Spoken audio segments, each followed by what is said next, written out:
예, 신율의 뉴스 정면 승부 언제나처럼 첫 순서는 정치 뉴스 알아보는 뉴스 인앤아웃 시간인데요. 오늘도 YTN에 여러분이 가장 좋아하시는 이우영 아나운서 함께하겠습니다. 어서 오십시오. 안녕하십니까. 여러분이 좋아하고 교수님이 좋아하는 이우영입니다.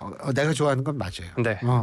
여러분이 좋아했으면 하는 이우영입니다. 그렇죠. 네. 많은 사랑을 받고 싶어하는. 네. 예, 그렇죠. 네. 자, 유튜브 얘기할 때 오늘 하루에 어떤 일이 있는지 그거 알아보잖아요. 네. 오늘은 어떤 일이 있었어요? 오늘이 어떤 날인지 아십니까? 예, 알고 있습니다. 어떤 날이죠? 오늘이 직접 말씀하세요. 네. 내가 얘기가 좀 뭐하죠? 네, 오늘이 이제 그 교수님이 그 교편을 잡고 계시는 학교에 개교 기념일입니다. 네, 개교 기념일이어서 그래서 오늘 네. 수업이 없었습니다. 네, 그래서 오늘 교수님의 컨디션이 좋아 보이는데요. 예, 맞습니다. 이런 컨디션이 좋아 보이는 교수님의 모습을 눈으로 확인하고 싶으시면 유튜브에서 YTN 라디오 검색하셔서 좋아요와 구독 부탁드리겠습니다. 또 신율의 뉴스 장면 승부는 댓글도 함께 부탁드리도록 하겠습니다. 예. 이게 우리가 지금 70년이 넘었어요. 네. 예. 제가 있는 게 25년이 넘었고요. 27년이 넘었고요. 그런데 그래가지고 참 오늘은 컨디션이 그래도 좋습니다. 네. 예. 자, 좋은 컨디션으로 어떤 얘기부터 해볼까요? 네, 아세안 정상회의 관련 소식부터 한번 해보도록 하겠습니다. 어제에 이어서 이제 윤석열 대통령 관련 소식인데요. 윤 대통령은 현지 시간으로 7일 인도네시아 자카르타에서 열린 동아시아 정상회의에 참석해서 북한의 핵미사일 개발을 두고 회의 참석국 모두를 타격할 수 있는 실존적 위협이란 취지로 발언을 했습니다. 북한 핵미사일 개발은 중대한 안보리 결의 위반이자 세계 평화에 대한 정면 도전이란 취지로 언급을 했는데요. 모든 유엔 회원국의 안보리 결의 준수 필요성 및 결의 채택 당사자인 안보리 상임이사국의 무거운 책임도 강조를 했습니다. 이 안보리 상임이사국의 무거운 책임이라는 게 제재 대상인 북한과 무기 거래를 논의하기 위해 정상회담을 조율 중인 것으로 알려진 러시아를 겨냥한 것으로 현재 해석이 되고 있고요. 이 회의 자체가 영내 주요 안보 현안을 논의하는 협력체로서 아세안 회원 10개국과 한국, 미국, 일본, 중국, 러시아, 인도, 호주, 뉴질랜드 등이 속해 있습니다. 이번 회의에는 카멀라 해리스 미국의 부통령, 일본 기시다 후미오 총리, 중국의 리창 총리 등이 참석을 했고요. 윤 대통령 또한 가상자산 탈취, 해외 노동자 송출, 해상 환적 등 북한의 불법 행위 차단 필요성을 거론하는 한편 북한 인권 문제에 대한 관심을 요청하기도 했습니다. 또 영내 현안이라고 볼 수 있는 남중국해 문제에 대해서는 힘에 의한 일방적인 현상 변경 시도는 용납할 수 없다는 입장을 재차 표명을 했고요. 우크라이나 문제에 대해서도 발언을 했습니다.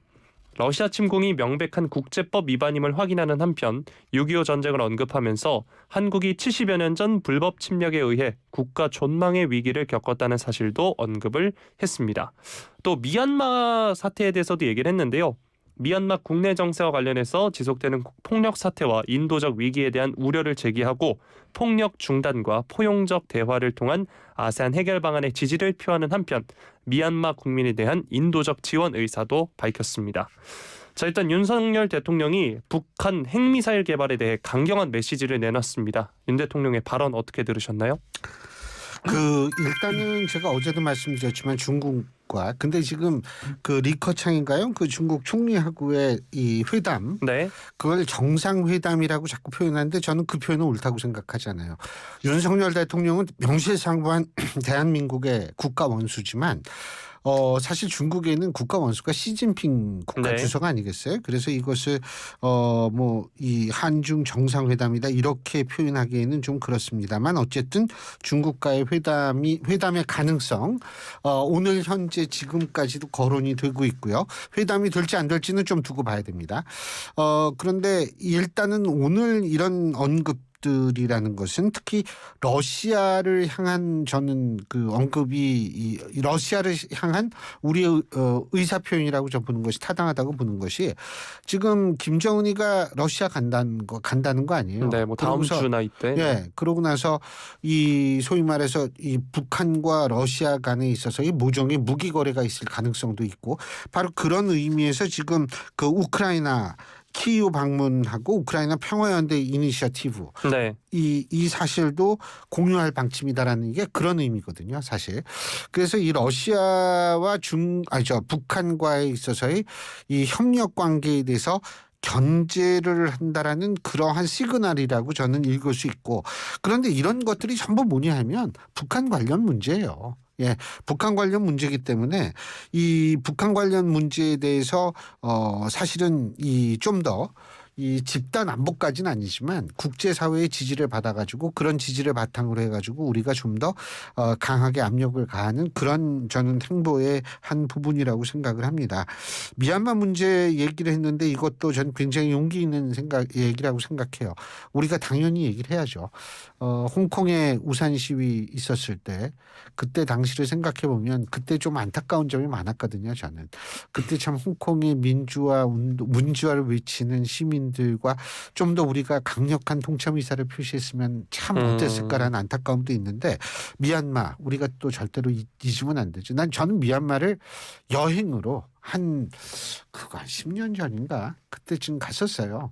근데 참 정말 거기 있는 국민들이 굉장히 순박하고 그리고 여러 가지로 경제적으로는 비록 좀 안 좋지만 하지만은 그 아름다운 자연을 가지고 정말 순박하게 살아가는 분들이 희생당하고 있다라는 소식이 굉장히 가슴이 아팠는데, 원론적으로 자유민주주의를 강조한다는 차원에서 미얀마 문제를 거론한 것도 저는 정말 잘한 모습이다라고 저는 평가하고 싶습니다. 네, 앞서서 중국 총리 리창 총리, 리창이죠. 네, 이렇게 말씀드리겠습니다. 죄송합니다. 네, 다음 소식으로 넘어가도록 하겠습니다. 경찰이 수해 실종자 수색 도중 급류에 휩쓸려 순직한 해병대원 채모상병 사건과 관련해서 포항 해병대를 상대로 압수수색에 나섰다는 소식인데요. 경북경찰청 강력범죄수사대 수사전담팀이 오늘 오전 9시 30분 포항시 남구에 있는 해병대 1사단에서 최상병 사망 관련 자료를 확보하기 위해 압수수색 영장을 집행 중입니다. 경찰이 최상병 사망 원인을 규명하기 위해 해병대를 상대로 압수수색을 벌인 게 이번이 처음이라고 하고요. 경찰 수사전담팀이 지난달 24일 국방부 조사본부로부터 해병대 수사단이 조사한 최상병 사망 사건 기록 사본 일체와 조사본부의 자체 재검토 결과를 넘겨받아 수사를 진행을 했습니다. 국방부 조사본부는 경찰의 사건을 이첩하면서 임성근 해병대 1사단장의 과실치사 혐의를 명시하지 않았는데요. 사건 관련 변호인이 임 사단장의 직권남용과 업무상 과실치사 혐의를 명시한 고발장을 경북경찰청에 접수한 바 있으며 경찰은 혐의 사실을 들여다보기로 한 바 있습니다. 또 해병대 1사단에서는 또 하루 전날 최상병이 순직 49제를 추모하는 천도 위령제가 진행되기도 했는데요. 해병대 수사단장이었던 박정훈 전 해병대 수사단장이 7월 30일이었습니다. 임성근 해병대 제1사단장을 비롯한 지휘부 8명에게 과실치사 등의 혐의를 적용한 조사보고서를 이종섭 국방부 장관에게 보고를 하고 결재를 받아서 8월 2일에 경찰에 이첩했다고 하는데요. 그러나 국방부는 즉시 보고서를 회수하고 박 대령을 보집 해임했습니다. 이에 박 대령은 사단장과 여단장을 뺀 대대장 이하로 과실치사 혐의를 한정하라는 외압이 있었다라고 주장을 하고 있고요. 국방부는 임 사단장을 혐의의 대상에서 빼라고 지시한 바가 없다고 이제 박 대령의 주장을 부인하고 있는 상황이고, 박 대령이 항명 등의 혐의로 수사받는 상황인데요. 이번 압수수색과 관련해서 채모상병 순직 사건에 대한 뉴스인 부탁드리겠습니다. 일단은 고 최상병 순직 관련 진실은 반드시 밝혀져야 한다라고 제가 말씀을 드릴 수 있고요. 네. 이 진실이 밝혀지면 지금 논란이 되고 있는 부분들, 서로 주장하는 부분이 다른 부분들도 저는 당연히 밝혀질 거라고 믿습니다. 그렇기 때문에 일단 지금 우리가 해야 되는 것은 차분히 경찰 수사의 수사를 지켜보는 일이라고 일단 생각하고요. 정치권에서도 이 문제 가지고 막 얘기를 하는데 사실 저는 그렇게 믿고 싶어요. 진짜 정치권도 우리 고 최상병 순직 관련 진실을 밝히고자 하는 마음이라고 믿고 싶습니다. 그런데 그 마음을 정치권이 갖고 있다면 일단은 좀 수사를 지켜보는 그런 자세도 필요할 거라는 생각이 듭니다. 예. 네. 자, 다음 소식 살펴보도록 하겠습니다. 연일 논란이 되고 있는 홍범도 장군 흉상이나 육사의 뿌리 등에 대한 논란에 대한 국방부의 입장이 나왔습니다. 전하규 국방부 대변인이 오늘 정례 브리핑을 가졌는데 육군 사관학교의 전시는 국방경비대 사관학교라는 입장을 재차 확인한 겁니다.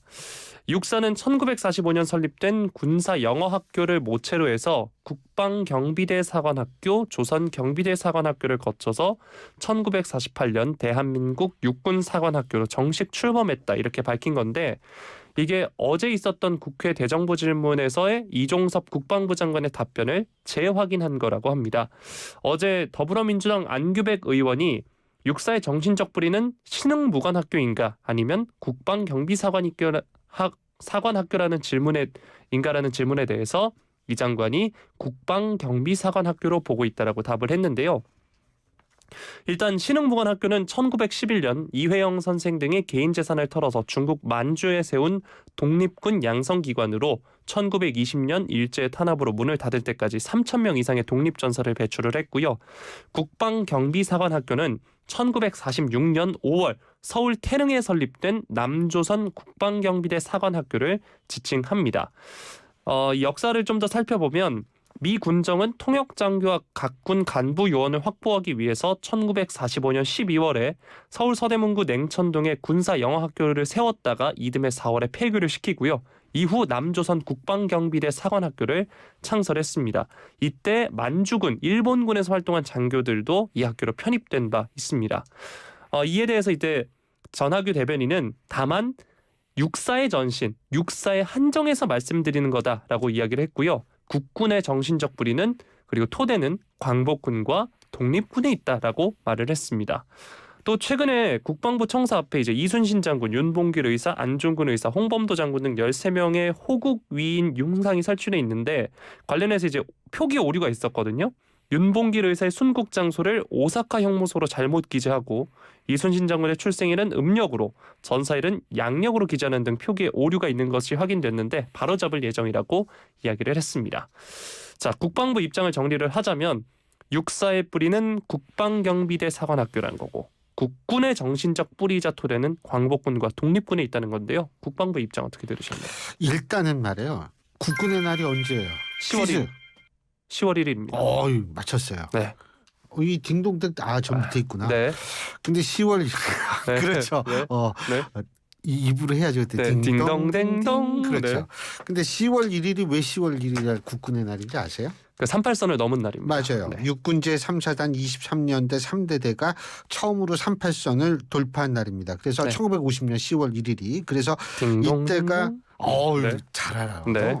근데 이게 이제 10월 이 국군의 날인데 이게 지금 이제 뿌리가 어떻게 되느냐 뭐 이런 얘기들이 많이 나오죠. 근데 김대중 정부 시절에 김대중 정부 국방부가 공식 발간한 국군 50년사 1998년에 발간된 책입니다.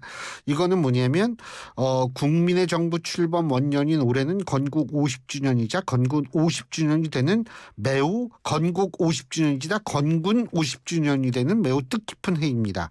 해방 직후 창설된 국방경비대를 모체로 1948년 정부 수립 직후 탄생한 우리 국군 이런 발간사가 나오거든요. 당시 이제 천용택 국방장관의 그렇다면 이거는 뭐냐면 우리 국군의 뿌리라는 것은 국방경비대다. 라는 것을 김대중 정부는 분명히 했다라고 볼 수가 있어요.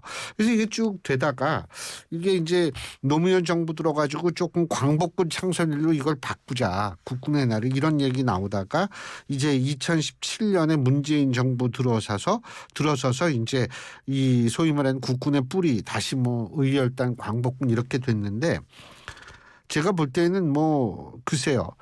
일단은 그 10월 1일이 국군의 날이라는 것은 이 한국 전쟁 6.25를 이 6.25가 북한의 침략에 의해서 된 거니까 그런 것을 잊지 말자라는 차원에서 10월 1일은 의미가 있는 것 같고 실제로 이 광복군과 뭐 예를 들면 뭐 심지어 의병까지도 우리가 거슬러 올라가자는 주장이 있는데 이것은 이제 우리 대한민국에 있어서의 정통성이 제가 볼 때에는 과거 대한제국 시절까지 거슬러 올라가고 이렇다라는 뜻인데요. 이게 그러니까 직접적인 것과 뿌리라는 것과 실제로 국군에 있어서의 어떤 직접적인 기원하고는 좀 구분을 하면은 국군 뿌리 논쟁이 좀 지나치게 소모적으로 흐르지 않지 않을까 이런 생각을 개인적으로 하는데 제가 뭐 역사학자도 아닌 상황에서 이것이 어떤 것이 옳다 이렇게 얘기하기 힘들죠. 네. 자, 다음 소식 살펴보도록 하겠습니다. 이재명 대표가 오는 토요일 검찰에 출석하기로 했습니다. 쌍방울그룹 대북 송금 의혹과 관련해서인데요. 민주당 박성준 대변인이 오늘 국회 브리핑에서 이재명 대표 오는 9일 토요일 수원지검에 출석한다 밝혔습니다. 사실 어제까지만 해도 저희가 전해드렸지만 민주당 이재명 대표는 다음 주 12일에 출석하겠다 이런 입장이었는데 결국 검찰의 소환 요구 일정인 7일에서 9일 사이, 그래서 9일에 출석을 하는 겁니다. 네, 박 대변인은 검찰은 번번이 국회를 무시하더니 급기야 이 대표에게 정기국회 출석 의무도 포기하고 나오라는 사상 초유의 강압 소환을 요구했다라고 하면서 더군다나 검찰이 요구한 출석 일자는 윤석열 정부의 실정을 집중적으로 다루는 대정부 질문 기간이다라고 말을 했습니다. 그러면서 이 대표는 대정부 질문이 끝난 직후인 9일 토요일 검찰에 출석해서 윤석열 정권의 무도한 소환에 당당히 맞설 것이다 이렇게 이야기를 했는데요. 어제도 전해드렸지만 양측이 일정과 방식 등에서 이견을 빚으면서 두 차례 소환 조사가 불발된 바 있습니다. 쌍방울 대북 송금 의혹과 관련해서 검찰이 당시 경기도지사였던 이 대표가 쌍방울 대납에 관여한 것으로 보고 이 대표를 제3자 뇌물 혐의로 입건을 한 건데요. 이 대표가 이번에 검찰에 출석을 하면 5번째 소환 조사가 됩니다. 자, 이 대표 10일이었다가 주말 출석으로 이제 입장을 바꿨습니다. 배경은 뭐라고 보시나요? 일단은 자꾸 방탄단식이다 뭐다 얘기가 나오니까 방탄단식이 아님을 스스로 보여주겠다라는 의지의 표현이라고 볼 수도 있고요. 그리고 저는 이제 한 가지 좀 걱정이 되는 게 이게 단식이라는 게요. 예전에 당시 새누리당 이정현 대표도 단식을 했을 때 굉장히 많이 돌아다녔거든요. 단식하면서. 그러니까 이게 굉장한 데미지가 온 거거든요. 네. 그래서 이재명 대표도 지금 나름대로의 일정을 소화는 하고 있잖아요. 그런 차원에서 보자면 그런 것 그래도 굉장히 데미지가 갈 텐데 그런 것들이 제일 걱정이 됩니다. 그리고 9일이 토요일일 거예요 아마. 네. 맞죠? 토요일 날 이제 출석을 하게 되면 사실 이 토요일이 정치 뉴스가 많지가 않은 날이에요. 네. 그러니까 아무래도 이재명 대표의 관심이 집중될 가능성이 굉장히 높은데 그때까지 좀 건강하게 잘 조사를 받고 왔으면 좋겠다라는 생각을 합니다. 네. 자, 다음 소식 살펴보도록 하겠습니다. 서울시가 대장동 사업 민간업자 화천대유 자산관리 대주주 김만배 씨 그리고 신앙림 전 언론노조 위원장의 허위 인터뷰 의혹과 관련해서 이 인터뷰를 보도한 뉴스타파의 신문법 위반 여부를 검토한다고 하는데요. 서울시는 수사기관의 조사 결과를 바탕으로 서울시 등록 인터넷 매체인 뉴스타파에 대해 문화체육관광부와 함께 신문법 위반 행위가 있는지 면밀히 살펴볼 예정이라고 오늘 밝혔습니다. 보니까 뉴스타파가 2012년 8월 서울시에 등록했다고 하더라고요. 뉴스타파의 신문법상 위반 행위가 확인이 된다면 시는 등록 취소 심의위원회를 거쳐서 발행 정지 명령 또는 신문 등의 등록 취소 심판 청구와 같은 조치를 적극적으로 검토할 계획이라고 합니다. 신문법 22조 2항을 살펴보면 발행 정지 명령이나 신문 등의 등록 취소 심판 청구 사유를 첫 번째, 거짓이나 그 밖에 부정한 방법으로 등록한 사실이 있는 경우, 두 번째, 신문 등의 내용이 등록된 발행 목적이나 발행 내용을 현저하게 반복해서 위반한 경우, 세 번째, 음란한 내용의 신문 등을 발행해 공중도덕이나 사회윤리를 현저하게 침해한 경우 등으로 규정을 하고 있는데요. 시는 인터뷰가 가짜뉴스로 확인이 된다면 등록된 발행 목적이나 발행 내용을 현저하게 반복해 위반한 경우에 해당한다라고 보고 있습니다. 또 시의 문체부가 전날 뉴스타파 보도 내용 과정에서 신문법상 위반 행위가 있는지 들여다보고 방송통신위원회, 뉴스타파의 등록 지자체인 서울시 등과 협조해 필요한 조치를 해나갈 계획이라고 발표한 데 따라 법 위반을 검토키로 한 건데요. 자, 그런가 하면 김만배 씨는 이제 검찰이 청구한 추가 구속영장이 기각돼서 어젯밤 석방이 됐습니다. 허위 인터뷰 의혹을 부인하고 있는데요. 김 씨 발언 어떻게 들으셨나요? 일단은 검찰이 아마 다시 영장 청구할 모양이더라고요. 김만배 씨에 대해서. 근데 이제 김만배 씨는 어쨌든 이 관련해서 관련자 아닙니까? 그러니까 본인의 방어권 차원에서 당연히 이런 얘기를 할 수 있다라는 점을 제가 미리 말씀을 드리고요. 김만배 씨가 이런 발언을 했다 하더라도 일단 검찰이 지금 특별수사본부가 뭐 그거 만들었다 그러더라고요. 정확한 명칭이 네. 뭐냐 하면 그거 좀 제가 네. 찾아보세요. 네. 특별수사본부인가 뭐 그런 게 있는데. 네. 근데 일단은 검찰의 그 수사에서 밝혀져야 될 부분은 뭐냐면 김만배 씨의 어떤 발언의 진위 여부가 중요한 것이 아니고 뭐예요? 대선 개입 여론조작 특별수사팀입니다. 특별수사 본부가 아니라 특별수사 팀이군요. 네. 예. 근데 여기에서 밝혀야 될 거는 우선 인터뷰 내용의 허위 여부입니다. 그럼 세 가지의 방법, 세 가지 가능성이 있거든요. 어느 정도까지는 진실인데 어느 정도까지는 어디부터는 허위다. 이게 부분적 허위와 부분적 진실이 섞여 있는 경우죠. 아니면은 전체가 다 진실인 경우가 있을 수 있고 전체가 다 허위인 경우가 있을 수 있어요. 그러면 과연 어느 경우에 해당되는가라는 것을 하는데 전체가 다 진실이면 문제가 없겠죠. 근데 전체가 다 허위라고 밝혀지거나 부분적 허위가 존재한다라고 가정한다면 왜 그 부분이 허위죠? 라는 부분을 수사를 해야 될 겁니다. 그렇게 되면 실제로 뭐 지금 정치권에서 얘기하는 배후 뭐 이런 얘기는 많잖아요. 이런 것들도 어느 정도 이 진실에 다가갈 수 있는 상황이 되지 않을까라는 생각이 들고요. 그다음에 이건 내용에 관한 측면이고 두 번째 이제 시기에 관한 측면인데 이게 6개월 전에 하고서 6개월 후에 그거를 발표했다는 건데 이것이 시기적으로 아주 좀 이 오해를 살 만한 타이밍이라는 건 아마 이 당사자들 부인하기 힘들 거예요. 그렇다면은 왜 6개월을 묵혀뒀다가 그 타이밍에 했느냐. 만일 진짜 뭐 윤석열 당시 후보가 뭐 자기가 생각할 때 문제가 많다라고 생각하면 그 이전에 할 수도 있거든요. 제가 이제 이런 말씀 드리는 이유가 우리가 그 선거 교과서에요. 뭐가 있냐 하면 이 네거티브 캠페인 그 시기가 있어요. 그러니까 네거티브 캠페인 그러니까 뭐죠? 그 네거티브 캠페인은 우리나라 말로 뭐라 그럴까? 그 네거티브 여론전, 네. 이거 네거티브 캠페인 이거 하는 것이 보통 교과서에 우리가 얘기할 때는 2주 전이에요, 선거. 그 2주 전부터 그걸 집중적으로 해가지고 이게 선거에 갈수록 굉장히 네거티브 공방이 강해지는 게 왜 그러냐면 상대가 그것이 거짓이라는 반박을 할 수 있는 시간적 여유를 안 주고 둘째는 네. 뭐냐면 반박을 하더라도 그게 막 사람들 입에 이렇게 퍼져가지고 네. 인지될 수 있는 시간적 여유가 없기 때문에 이제 보통 그렇거든요. 그래서 네거티브 캠페인이 전 뭐 이게 네거티브 캠페인이라는 얘기는 아닌데 네거티브 캠페인을 할 때 그것이 뭐 유권자들한테 나쁜 영향을 준다 뭐라고 얘기를 하지만 그게 영향을 주니까 그걸 하는 거거든요. 나쁜 영향 주면 자기네가 손해되는 짓을 왜 정당히 하겠습니까? 그런데 어쨌든 이 사례를 얘기하는 건 아니에요. 제가 거듭 말씀드리지만. 그런데 지금 3일 전이라는 시점이 이것이 네거티브가 아니라 하더라도 그 시점이 아주 묘하다는 거예요. 그래서 이제 그런 점을 좀 분명히 밝힐 필요가 있고요.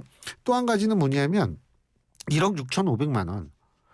그 김만배 씨는 어제도 그렇게 뭐 자기는 그 책값을 뭐 그렇게 훌륭한 책이라고 생각해서 그랬다라는 언급을 한 것으로 제가 기억을 하고 있는데 그러면은 과거에도 김만배 씨는 정말 마음에 드는 책을 그 정도의 가격으로 산 적이 있는지 만약 과거의 사례가 있다면 이분은 원래 그런가 보다. 책에 대해서는 아낌없는 투자를 하네. 이런 생각이 되지만 이 책에만 그랬다면 그것도 설명을 해야 돼요. 인생의 역작이라고 생각했는지는 모르겠지만 그런 부분도 좀 분명히 해야 되겠죠. 네. 자, 마지막 질문 하나 더 해드리도록 하겠습니다. 한편 허위 인터뷰 당사자인 신학림 전 언론노조 위원장이 오늘 검찰에 출석을 해서 피의자 신분으로 조사를 받고 있는데 앞서 전해드린 뉴스타파의 신문법 위반 여부 등 이런 현 상황에 대해서 어떻게 보고 계신가요? 이게 그 아까 뭐 신문법에 세 가지 이 네. 얘기를 하셨었죠. 네. 거짓이나 그밖에 부정한 방법으로 등록한 사실이 있는 경우 이거는 아니죠. 네. 그다음에 신문 등의 내용이 등록된 발행 목적이나 발행 내용을 현저히 반복해 위반한 경우. 근데 이게 반복이라는 단어가 과연 여기에 적합한지는 이건 따져봐야 될 것 같아요. 그리고 한 가지 중요한 것은 뉴스타파 측은 전혀 그런 의도가 아니고 국민의 알 권리 위해서 네. 보도했다라는 얘기인데 그런 위주로 우리가 생각을 한다면 제가 볼 때에는 쉽지가 않아요. 이거는 그리고 이 수사 결과가 뭐가 나와야지 뭐 위반 여부를 따지고 해야지 지금 수사가 지금 특별수사팀이라고 그랬죠. 네. 구성이 돼가지고 이제 수사에 들어갔는데 벌써 이런 얘기하는 거는 저는 좀 너무 이르다고 생각하고요. 제가 거듭 말씀드리지만 궁금한 점은 있긴 있어요. 뭐냐면 거기서의 핵심 인물은 조우영이라는 사람이에요. 그럼 조우영이란 그 얘기를 듣고서 그 녹취가 있다? 그러면 일단 조우영한테 연락을 해가지고 그 사실 확인을 하는 것이 저는 취지의 기본이라고 생각하거든요. 근데 모르겠어요. 입장은 인터뷰를 했는지 안 했는지 그것도 모르겠고 인터뷰를 했다라면 그래서 인터뷰를 해서 입장을 땄다면은 그것을 왜 보도 안 했는지 만일 인터뷰를 안 했다면 왜 안 했는지 뭐 이러한 것들을 전부 좀 밝힐 필요는 저는 있다고 생각을 합니다. 네. 예. 자 그러면 여기까지 하죠. 네. 예, 오늘 수고하셨습니다. 여러분이 고맙습니다. 너무너무 좋아하시는 YTN의 이우영 아나운서였습니다. 수고하셨어요. 네. 예.